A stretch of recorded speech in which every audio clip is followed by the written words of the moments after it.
Hi student, how are you today?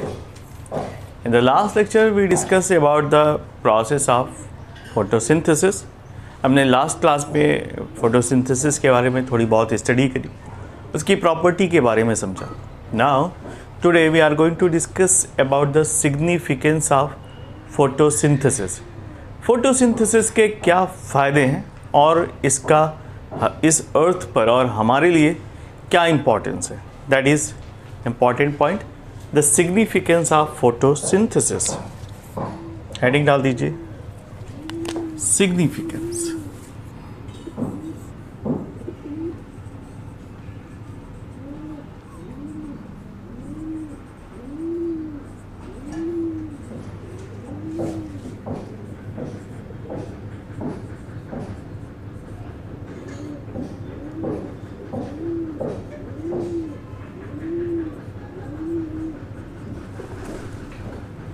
Significance of photosynthesis.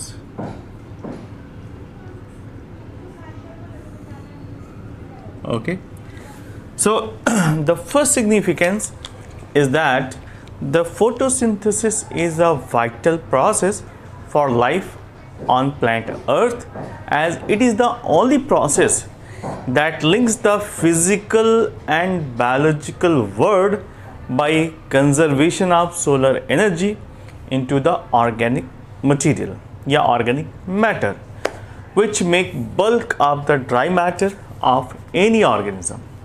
तो सबसे पहली चीज़ ये है कि जो फोटोसिंथेसिस है एक वाइटल प्रोसेस है, और ये पृथ्वी पर जो भी वाइटल प्रोसेसेस हैं, लाइफ की प्रोसेसेस हैं, उसको मेंटेन रखने का काम करता है. और ये एकमात्र ऐसी प्रोसेस है जो फिज़िकल वर्ड को बायोलॉजिकल वर्ड में एक एसोसिएशन शो करता है, एक लिंक शो करता है.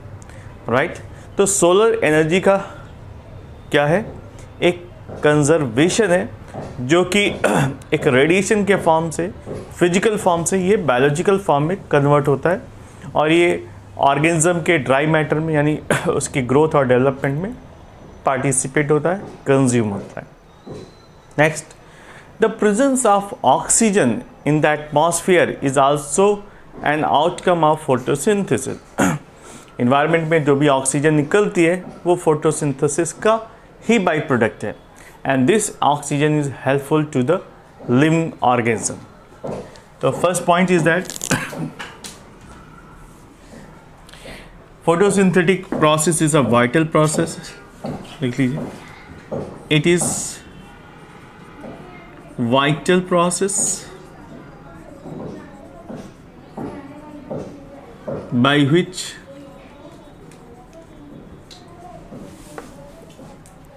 क्या होता है, कन्वर्जन है, एक तरह से conservation, which play an important role or links and between physical and biological world and biological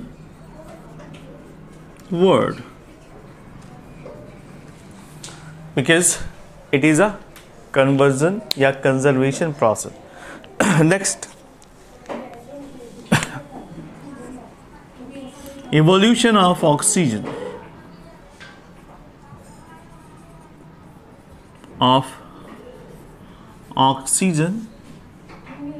in the environment.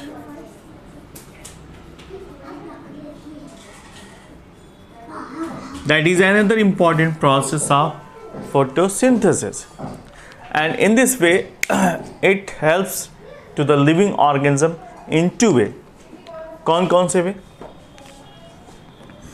Oxygen दो तरीके से हेल्प करती है. फर्स्ट,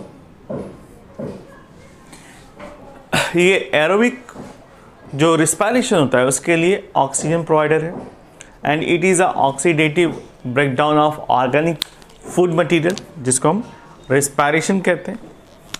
लिख लीजिए, oxidative breakdown,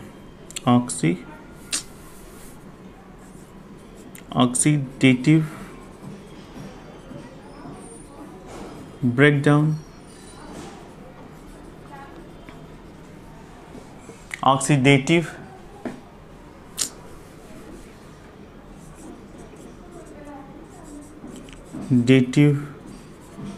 breakdown of food material,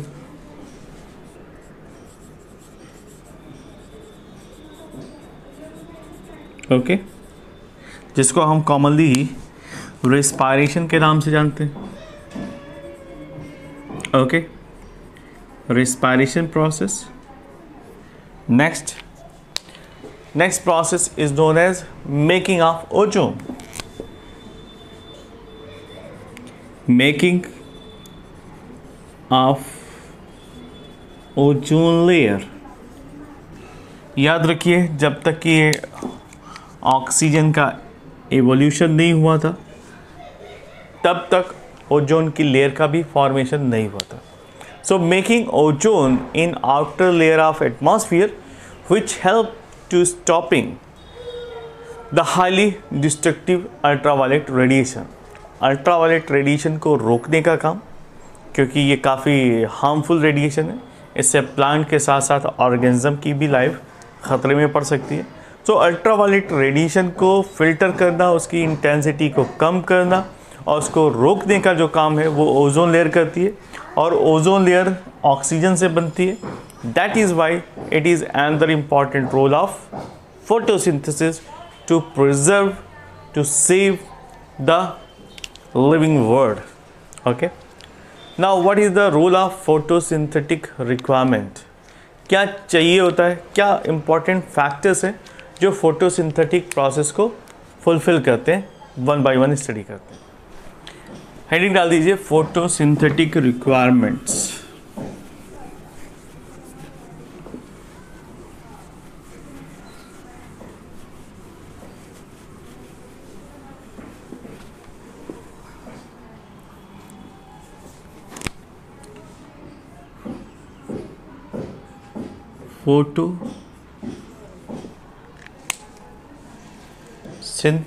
Synthetic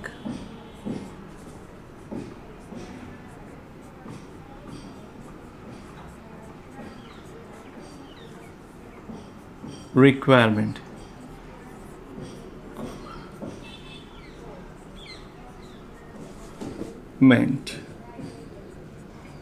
Okay.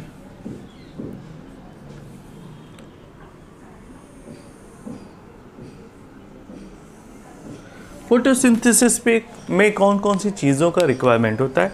First heading डाल दीजिए carbon dioxide. Carbon dioxide CO2.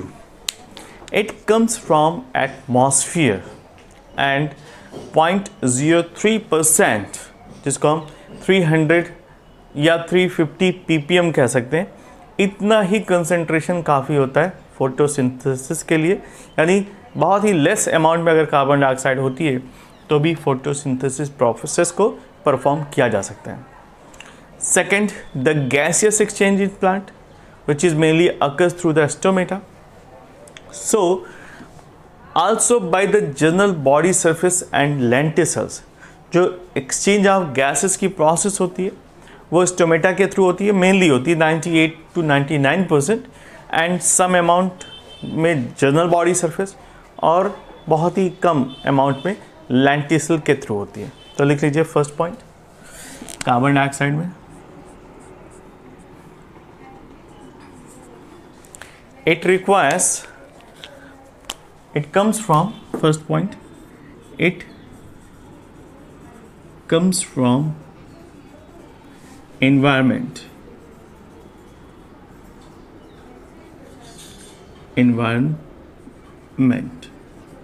कितना होता है इसका रेशियो? 0.03 से लेकर, ठीक है, इतना ही परसेंट है, जिसको हम 300 to 350 पार्ट्स पर मिलियन कह सकते हैं. 300 to 350 ppm concentration is enough for the photosynthetic process. ठीक है, दूसरा exchange of gases,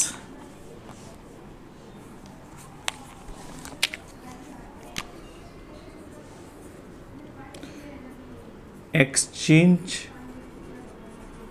of gases takes place by the stomata 95 से लेकर 99% तक,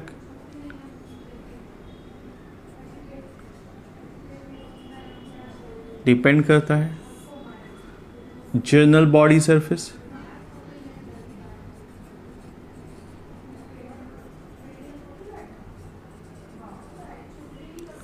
lenticels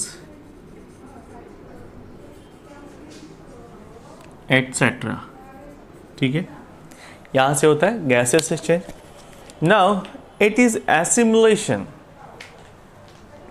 occurs into the glucose during the dark reaction by the utilization of assimilatory power, that means ATP and NADPH2। ठीक है, तो इसका एसिमिलेशन होता है कहाँ पर? Inside the leaf during the dark reaction process. Dark reaction process में carbon dioxide का एसिमिलेशन होता है और ये ग्लूकोज में कन्वर्ट होता है, और इसके लिए क्या रिक्वायर्ड होता है? एनर्जी। ठीक है, it is assimilation occurs into glucose, लिख लीजिए। It is assimilation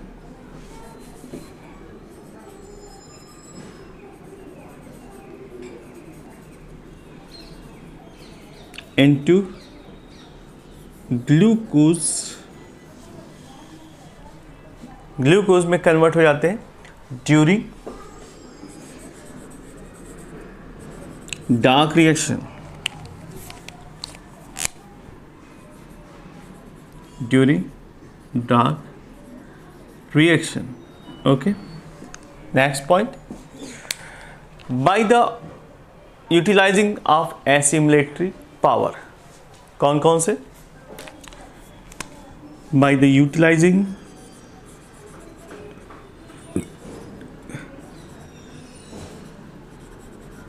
the assimilatory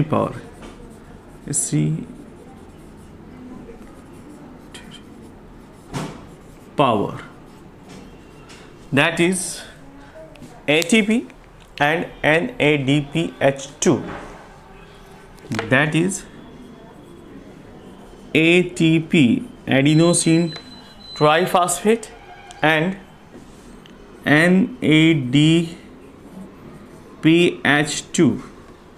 nicotinamide adenine diphosphate, जिसको हम रेड्यूसिंग पावर भी कहते हैं।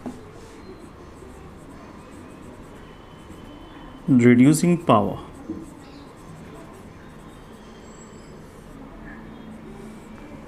next point number 4, the addition of carbon dioxide is called carboxylation.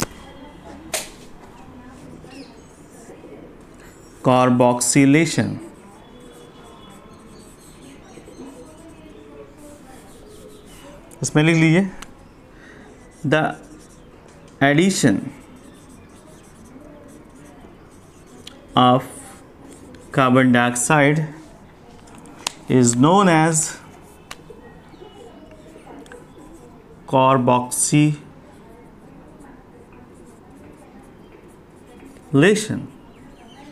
इसी को हम कार्बोक्सिलेशन कहते हैं, जब कार्बन डाइऑक्साइड एक्सेप्टर के साथ ज्वाइन होकर प्रोसेस को परफॉर्म करता है, तो इसे कार्बोक्सिलेशन प्रोसेस कहते हैं। And it is catalysed by the enzymes RuBisCO and PEPCase. And next point, and it is catalyzed with the help of enzyme. It is catalyzed with the enzyme Rubisco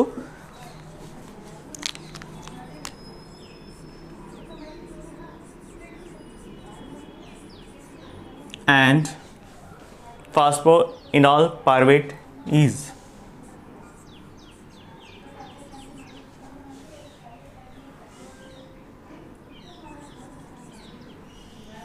Okay, peptide.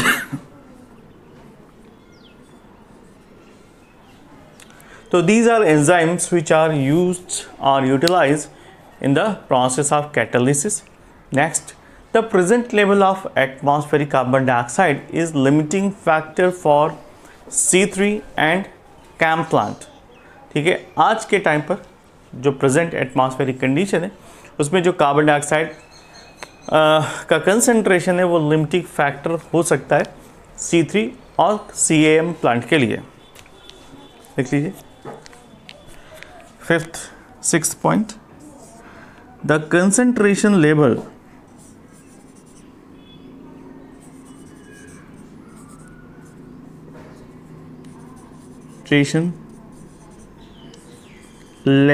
of carbon dioxide, it may be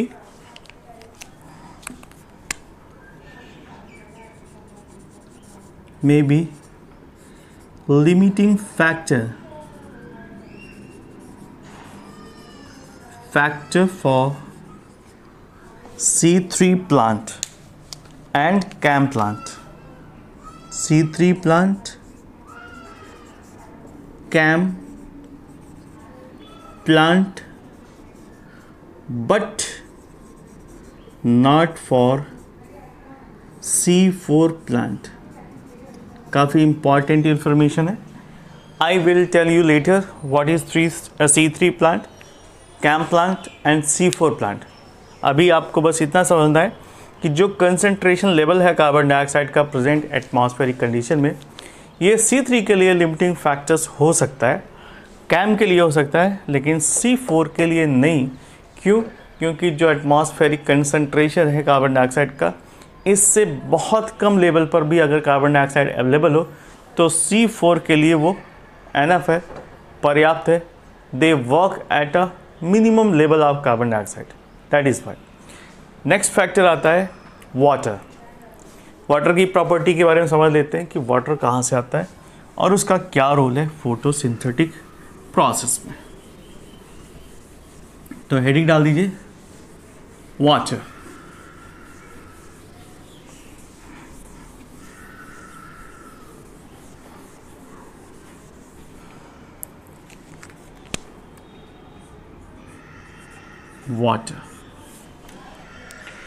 water it comes from the soil. ये directly root के through absorb होकर plant तक पहुंचता है. तो first point लिख लीजिए, it comes from soil.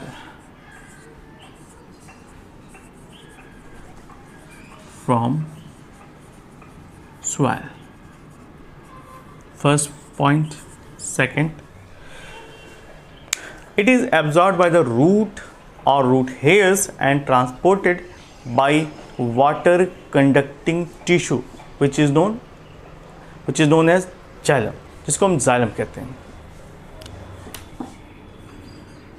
Absorbed by the root or root hairs and conducted by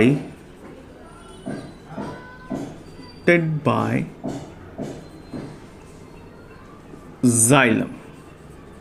Okay, xylem is the conducting tissue जिसके थ्रू वाटर का एब्जॉर्प्शन होकर लीफ तक ट्रांसपोर्टेशन हो जाता है. तो ट्रांसपोर्ट कौन कर रहा है? xylem. Next important point, only 1% of total water absorbed is utilized in photosynthesis. काफ़ी इंपॉर्टेंट फैक्टर है. ओनली 1%, यानी जितना वाटर एब्जॉर्प्शन होता है रूट के थ्रू, उसमें सिर्फ 1% ही यूटिलाइज होता है फोटोसिंथेसिस में. Water utilised in photosynthesis. Okay. Next point, point number 4. The oxidation of water takes place during the light reaction of photosynthesis and it provide proton and electron. ठीक है, जो oxidation काफ़ी important point है. Oxidation of water takes place during the light phase. During the light reaction. Light reaction में ही photolysis of water होता है और उसका रिजल्टेंट क्या होता है? And it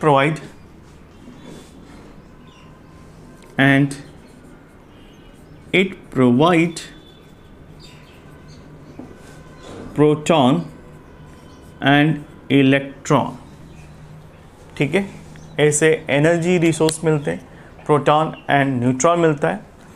and the electron is donated by the water are transferred by the NADP. जो electron donate होता है वाटर के थ्रू, वो कहाँ से ट्रांसफ़र होता है? By NADP. ठीक है, नेक्स्ट पॉइंट में लिखिए, the proton and electron donated by water are transferred by the NADP. The electron and proton donated by water transferred by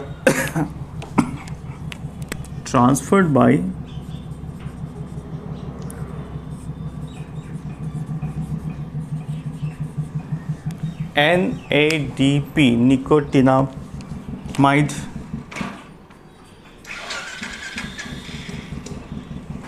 adenine diphosphate. ये कैसे हो रहा है? Look at this.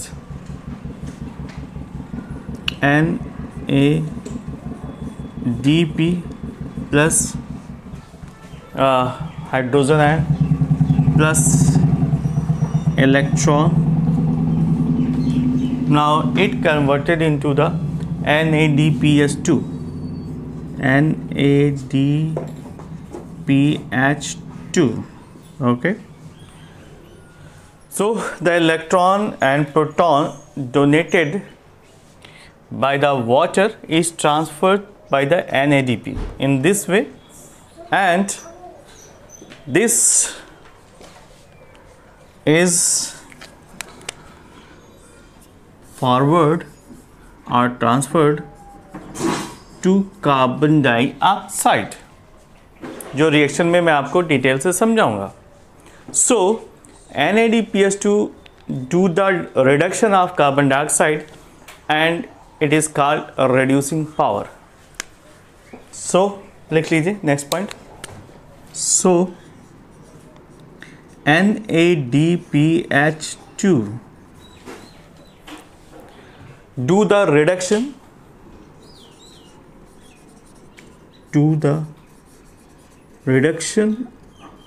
of carbon dioxide called reducing power.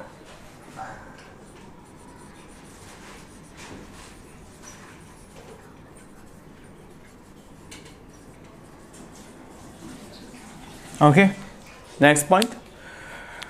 Light plays an important role in the oxidation of water. So it is called as photolysis of water as per the scientist Hill.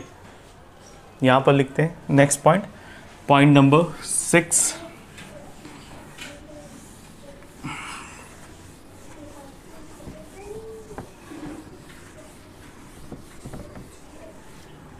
Next point,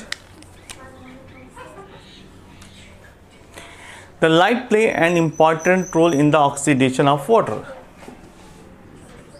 Light play an important role in the oxidation of water.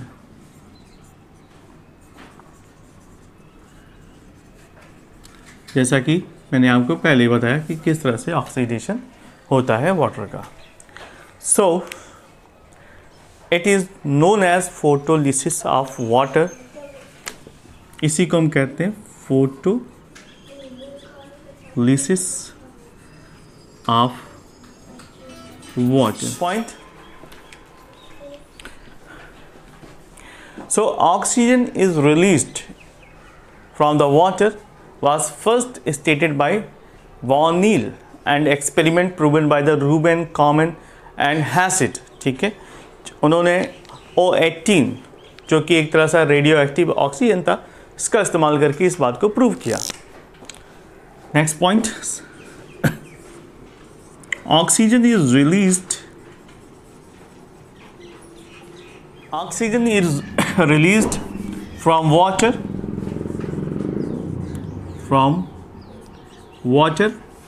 and it is proved by certain scientists जिनको हम Reuben common के नाम से जानते हैं, which is proved by Ruben Kamen and Hassett।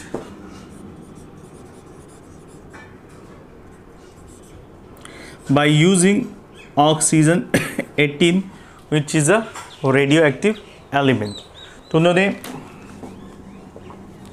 Radio active element का इस्तेमाल करके इस बात को प्रूव किया कि जो ऑक्सीजन रिलीज होती है वो कहाँ से आती है, वाटर से, ना कि कार्बन डाइऑक्साइड से। ये काफ़ी बड़ा एक्सपेरिमेंट था क्योंकि इसके पहले ये कन्फ्यूज़न था कि कार्बन डाइऑक्साइड से ऑक्सीजन रिलीज़ होती है या फिर वाटर से, क्योंकि दोनों में ही ऑक्सीजन पाए जाते हैं। Next point, bacterial photosynthesis is non oxygenic as water is not utilised. काफ़ी इंपॉर्टेंट पॉइंट है। जो बैक्टीरियल फोटोसिंथेसिस प्रोसेस होती है उसमें ऑक्सीजन रिलीज़ नहीं होता क्योंकि यहाँ पर वाटर का यूटिलाइजेशन नहीं हो पाता।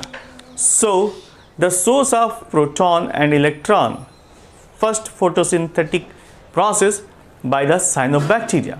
तो सबसे पहले साइनोबैक्टीरिया ने वाटर को यूटिलाइज किया और ऑक्सीजन को रिवील किया। ठीक है, तो लिख सकते हैं cyanobacteria. Cyanobacteria utilize water in the photosynthetic process। First utilize water during photosynthesis।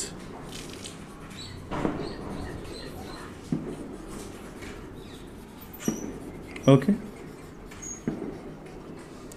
Cyanobacteria ये पहले बैक्टीरिया थे जिन्होंने फोटोसिंथेसिस में वाटर को यूटिलाइज़ किया और उसके पहले जो बैक्टीरिया पाए जाते थे वो वाटर का यूटिलाइजेशन नहीं करते थे और ऑक्सीजन का एवोल्यूशन नहीं करते थे।